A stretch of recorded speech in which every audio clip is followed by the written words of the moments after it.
Class का अध्याय 2 polynomials, ठीक ना। पॉलिनोमियल्स का हिंदी होता है बहुपद, ठीक। बहुपद कक्षा 9 में तो लोग को हम पढ़ाए थे, बहुत जो ऑब्जेक्टिव सब था हल करने के लिए। यहाँ पे हम लोग पढ़ेंगे क्या, सबसे पहले पॉलिनोमियल्स में क्लासिफिकेशन ऑफ पॉलिनोमियल्स, बहुपदों का वर्गीकरण, यानी बहुपद को कितने वर्गों में हम विभाजित कर सकते हैं, वर्गीकरण कैसे कर सकते हैं। इसको मुख्य रूप से 5 भागों में बांटा गया है और पांचों भाग सिर्फ नाम से ही उसका परिभाषा याद हो जाएगा। जैसे एक पदी बहुपद, जिसको अंग्रेजी में कहते हैं मोनोमियल, क्या कहते हैं, मोनोमियल। तो इसका परिभाषा क्या हो जाएगा, देखो एक पद है ना, एक पदी जिसका एक पद हो, मतलब जिस बहुपद में एक ही पद होता है उसे क्या कहते हैं, एक पदी बहुपद कहते हैं। जैसे 5x², एक के गुना पद है, एक पदी हो जाएगा। जैसे 4x, एक ही पद है, एक पदी हुआ। जैसे 2, एक ही पद है। जैसे 7x3, एक ही पद हुआ। ये सब क्या होगा, एक पदी बहुपद, जिसको मोनोमियल कहेंगे। दूसरा होता है द्विपदी बहुपद, जिसको कहते हैं बाइनोमियल, क्या कहते हैं, बाइनोमियल। सिंपल बात देखो, द्विपदी जिसके पास दो पद हो। दो पद कब होता है, जब हम प्लस या नहीं तो माइनस से उसको अलग करते हैं, तब दो पद होगा। वही है, देखो परिभाषा लिखेंगे, जिस बहुपद में केवल दो पद होते हैं, है ना, जिस बहुपद में दो पद होते हैं उसे द्विपदी बहुपद कहते हैं। जैसे एग्जांपल में 2x² - 5, तब है ना, एक इधर हो गया, एक इधर हो गया, दो को हुआ ना, माइनस ये अलग हो रहा है तो दो पद हुआ, द्विपदी होगा। जैसे 3x³ + 4, दो पद हुआ। 2x² - 2 है ना, दो को पद, ये सब क्या हो जाएगा, द्विपदी, है ना, ETC एक्सेट्रा इत्यादि।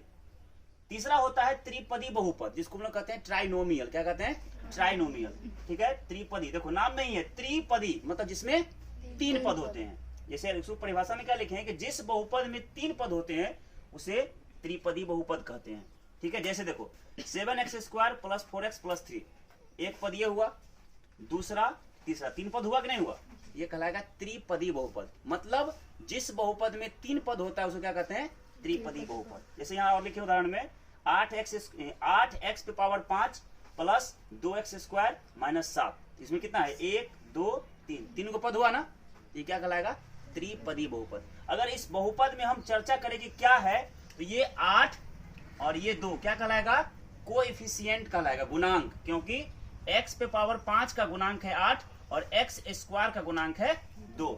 लेकिन अगर हम इस 7 का बात करिए, 7 यानी -7, ये क्या है, ये कांस्टेंट है, अचर है, ठीक है। अगर इस 5 का बात करें क्या है, ये डिग्री है, घात है ना, या 2 क्या है, ये डिग्री है, घात है। बात समझ में आया। और ये x, ये क्या है, ये वेरिएबल है, चर है।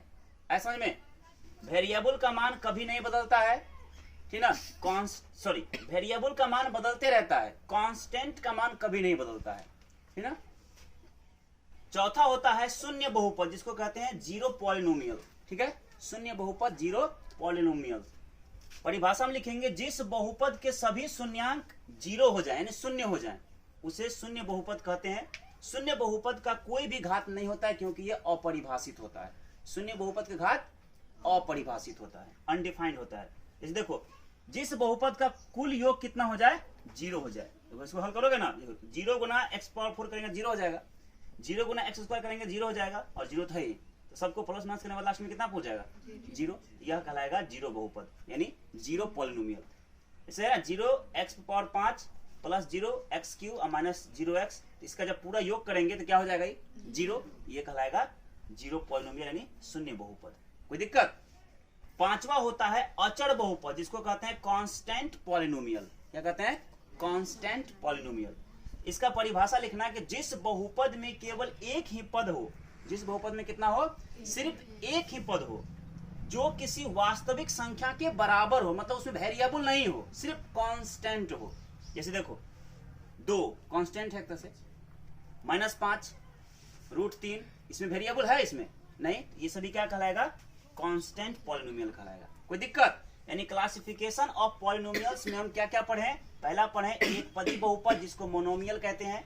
दूसरा द्विपदी बहुपद, बाइनोमियल। त्रिपदी बहुपद, ट्राइनोमियल। शून्य बहुपद यानी जीरो पॉलिनोमियल, और अचर बहुपद यानी कांस्टेंट पॉलिनोमियल। क्लियर है।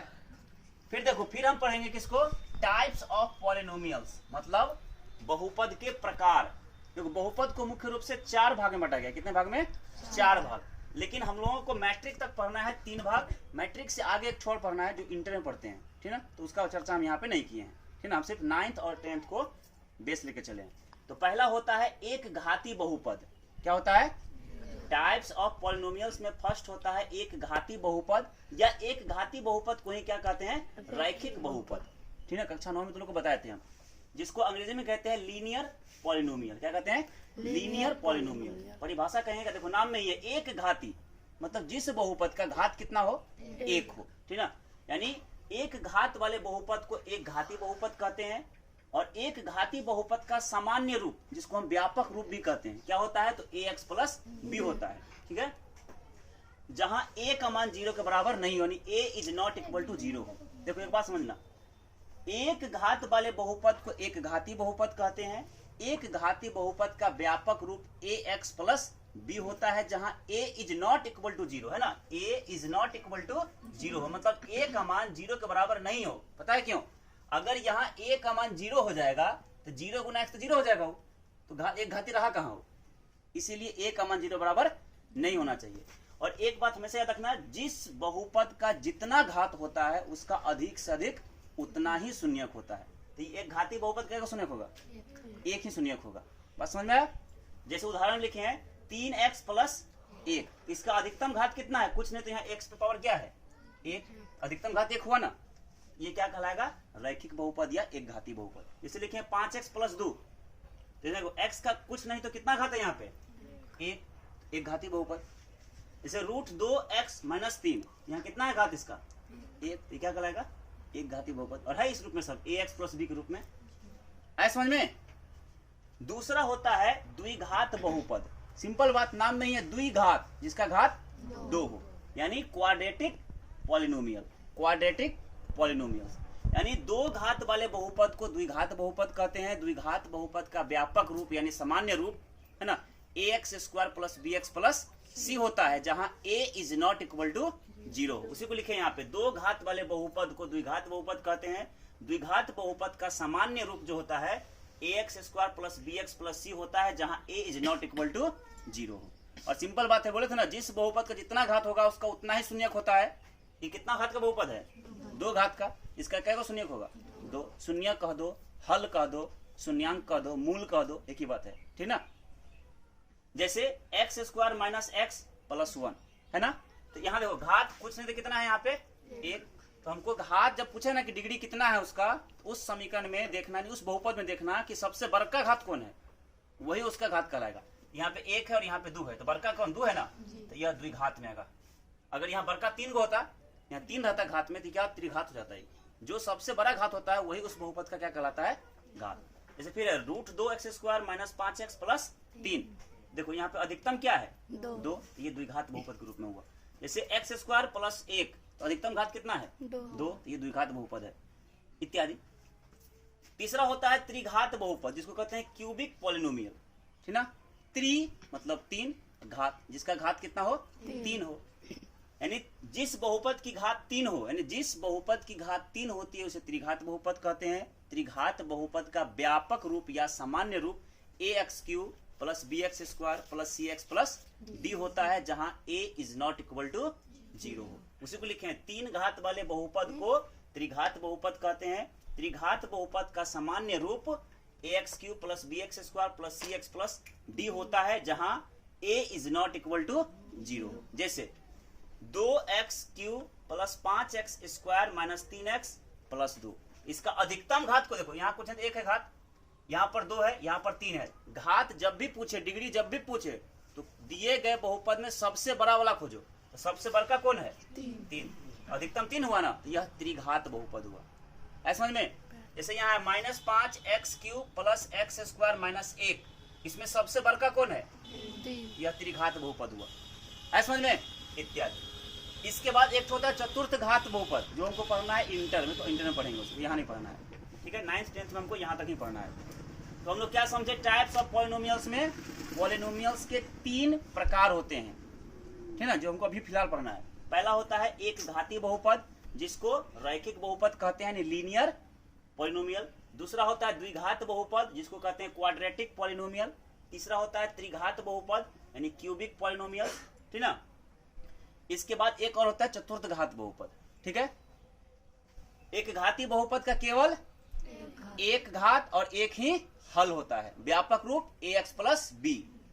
द्विघात बहुपद का दो हल है ना, अधिकतम घात 2 और इसका व्यापक रूप ax square plus bx plus c। त्रिघात बहुपद में अधिकतम घात 3, शून्यांक 3 और इसका व्यापक रूप ax cube plus bx square plus cx plus d। कोई दिक्कत यहां तक? अब यहाँ ये जो लिखे हैं ना, ये तुम्हारा सिंबल लिखे हैं, तरीका जो तुमको अभी हम सिखाए थे, एक बार समझो।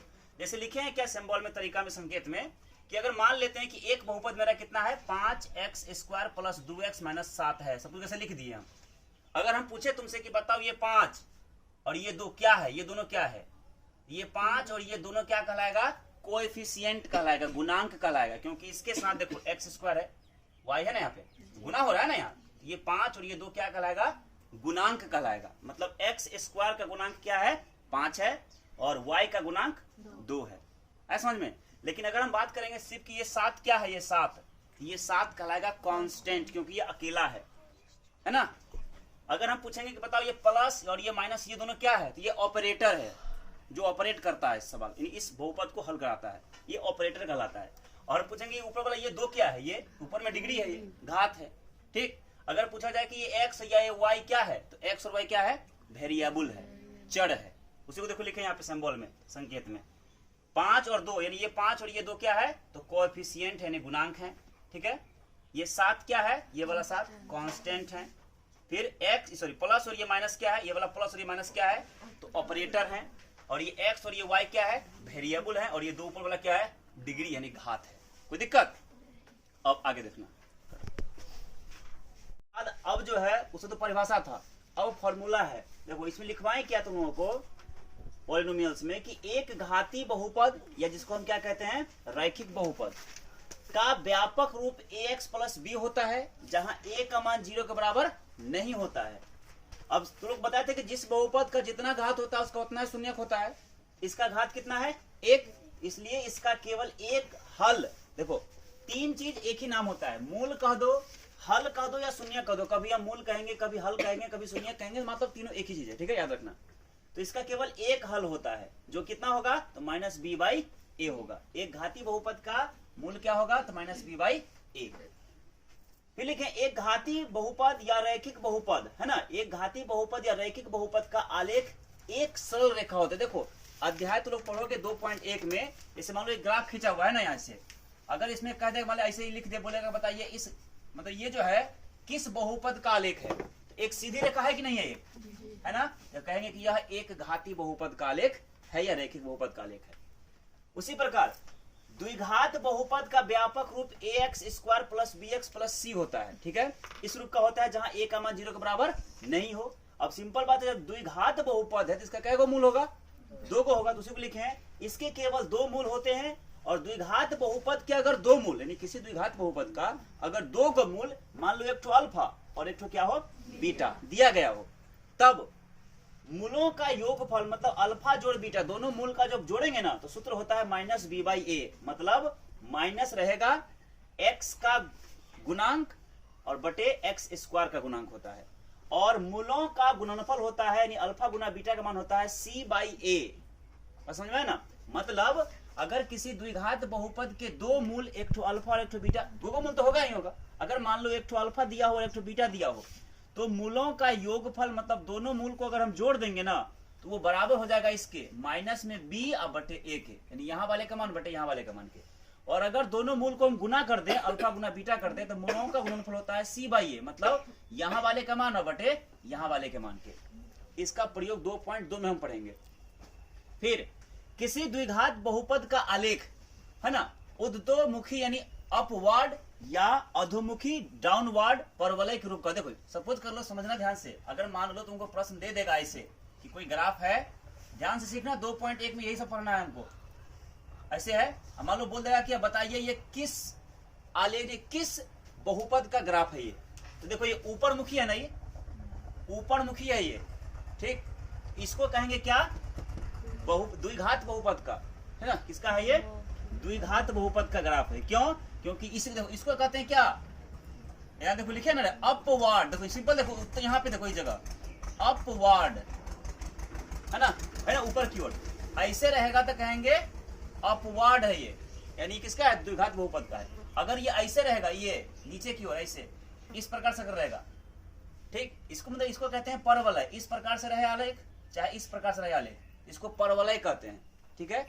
इसको कहते हैं अपवार्ड, इसको कहते हैं डाउनवर्ड, लेकिन होता है द्विघात बहुपद का ही आलेख, ठीक है। फिर है किसी द्विघात बहुपद के शून्यांक, अब कोई द्विघात है तो शून्यांक मान लो एक ठो अल्फा और एक ठो क्या हो बीटा दिया गया हो, और कहेगा कि वह द्विघात बहुपद क्या होगा बताइए। उसी को लिखे हैं कि किसी द्विघात बहुपद का शून्यांक अल्फा तथा बीटा दिया गया हो तो वह द्विघात बहुपद ज्ञात करने के लिए सूत्र होता है px बराबर एक्स स्क्वायर, यानी है ना, द्विघात बहुपद का ज्ञात करने का सूत्र है क्या, पहले एक्स स्क्वायर, क्योंकि एक्स में लिखे हैं यहाँ पे तो इसलिए हम एक्स लिख दिए, अगर वाई में लिखते तो यहाँ वाई लिखते, यहाँ अगर जेड में लिखते तो यहाँ जेड लिखते, बस समझ में आया ना। तो px में लिखे हैं एक्स स्क्वायर माइनस मूलों का योगफल होल एक्स प्लस मूलों का गुणनफल, यही होता है सूत्र निकालने का। मतलब एक्स स्क्वायर रख देंगे, माइनस लगाएंगे, दोनों मूल को जोड़ के उसमें एक्स से गुना कर देंगे और प्लस दोनों मूल को गुना करके रख देंगे, यही हमारा हो जाएगा वह द्विघात बहुपद, ठीक है। इसके बाद किसी द्विघात बहुपद के शून्यांकों की संख्या उतनी ही होती है, किसी भी द्विघात बहुपद के शून्यांकों की संख्या उतनी ही होती है जितने बिंदुओं पर उस बहुपद का आलेख एक्स अक्ष को काटता है। समझो ध्यान से, जैसे सपोज कर लो कि ये आलेख है, ठीक, और हम कह रहे हैं कि ये द्विघात बहुपद का ही आलेख है ना। हम पूछेंगे इसका कै गो हल होगा, शून्यांक कैट होगा, तो एक्स अक्ष को ये कै जगह काट रहा है, तो यहाँ काट रहा है, तो यहाँ काट रहा है ना, इसका 2 गो हल होगा। बात समझ में आया। अगर सपोज कर लो ऐसे ना रह के कोई आलेख ऐसे खींचा हुआ है ना, इस प्रकार से ऐसे खींचा हुआ है, हम पूछेंगे इस आलेख का, इस आलेख का कितना हल होगा, तो एक्स अक्ष को कै जगह काट रहा है, 3 जगह, तो इसका 3 हल होगा। इसी बात को यहाँ लिखे हैं कि किसी बहुपद के शून्यांकों की संख्या उतनी ही होगी जितने बिंदुओं पर उस बहुपद का आलेख एक्स अक्ष को काटता है। कोई दिक्कत यहां तक। इसके बाद देखिए कुछ फॉर्मूला है जिससे ऑब्जेक्टिव हल होता है। ऑब्जेक्टिव जो आता है परीक्षा में, वही 5 फॉर्मूला कुछ ज्यादा अच्छा से याद कर लेना। Alpha square plus beta square का सूत्र होता है अल्फा प्लस बीटा का होल स्क्वायर और माइनस 2 अल्फा इंटू बीटा। मतलब अगर alpha square plus beta square का मान निकालने के लिए कहेगा तो सूत्र लगा देंगे मूलों का योगफल का होल स्क्वायर और माइनस 2 और गुना मूलों का गुणनफल, ठीक है। अल्फा माइनस बीटा का होल स्क्वायर बराबर होता है अल्फा प्लस बीटा का होल स्क्वायर माइनस 4 अल्फा गुना बीटा, ठीक। अल्फा माइनस बीटा है ना, अल्फा माइनस बीटा का फॉर्मूला होता है अल्फा माइनस बीटा बराबर root under alpha plus beta का होल स्क्वायर और minus 4 alpha into beta. Alpha cube plus beta cube का फॉर्मूला होता है अल्फा प्लस बीटा का whole cube minus 3 alpha into beta into alpha plus beta. Alpha square minus beta square बराबर हो जाएगा alpha plus beta into alpha minus beta, वही ए square minus B square बराबर ए plus B into ए minus B. और उसी को ऐसे लिखा गया, इसको पहले लिख दिया गया और इसका जो फॉर्मूला यहाँ पढ़े थे इस फॉर्मूला को यहाँ पे गुना कर दिया गया, ठीक है। इसके बाद देखिए त्रिघात बहुपद का व्यापक रूप क्या होता है, तो a x cube plus b x square plus c x plus d होता है, ठीक ना, जहां ए का मान 0 के बराबर नहीं हो, ठीक है। और इसके जब त्रिघात है, अधिकतम घात 3 है, तो इसका अधिक से अधिक कितना हल होता है, 3 हल होता है। और यदि किसी त्रिघात बहुपद के 3 मूल, एक तो अल्फा, एक बीटा और दूसरा गामा, अल्फा बीटा और गामा मान लो दिया हुआ है, किसी त्रिघात बहुपद के 3 मूल अल्फा बीटा और गामा दिया गया है, तो इसके मूलों में alpha plus beta plus gamma मतलब तीनों मूल को जोड़ने पर कितना मान निकलेगा, ये निकलेगा माइनस में बी बटे ए, मतलब माइनस रहेगा उसमें यहाँ वाले का मान बटे यहाँ वाले का मान कर दो, उतना आंसर हो जाएगा। फिर अल्फा गुना बीटा जो बीटा गुना गामा जो गामा गुना अल्फा कर देंगे तो इसका मान कितना होगा, तो इसका मान हो जाएगा सी बाई ए, मतलब यहाँ वाले का मान और बटे यहाँ वाले के मान के बराबर हो जाएगा। फिर अल्फा गुना बीटा गुना गामा मतलब तीनों मूल का जो गुणनफल होगा वो कितना होगा, तो माइनस में डी बटे ए, मतलब माइनस रहेगा यहाँ वाले का मान और फिर बटे यहाँ वाले का मान, जितना निकलेगा वो इसका हो जाएगा। ये सब ऑब्जेक्टिव में काम आ जाता है। इसके बाद अगर किसी त्रिघात बहुपद के 3 मूल मान लो अल्फा बीटा और गामा दिया हुआ है और कहेगा कि त्रिघात बहुपद ज्ञात करे, इस बार पूछा था परीक्षा में प्रश्न मैट्रिक में, इस बार तो सूत्र होता है त्रिघात बहुपद ज्ञात कर, जैसे यहाँ लिखे ना, यहाँ पे द्विघात बहुपद ज्ञात करने का सूत्र इस जगह पे यहाँ देखिए ना, द्विघात बहुपद ज्ञात करने का सूत्र होता है माइनस एक्स स्क्वायर माइनस में मूलों का देखो यहाँ इस जगह लिखे है ना, एक्स स्क्वायर माइनस मूलों का योगफल का होल एक्स और प्लस मूलों का ऋणफल, ये होता है द्विघात बहुपद ज्ञात करने का सूत्र। उसी प्रकार त्रिघात बहुपद ज्ञात करने का सूत्र होता है एक्स स्क्वायर माइनस तीनों मूलों का योगफल गुना एक्स स्क्वायर और प्लस अल्फा बीटा जोड़ बीटा गामा जोड़ गामा अल्फा का मान गुना एक्स और प्लस मूलों का गुणनफल। ठीक है, यही होता है। इतना फॉर्मूला अगर कंप्लीट कर लिए तो पॉलिनोमियल्स का हर एक क्वेश्चन, पॉलिनोमियल का हर एक क्वेश्चन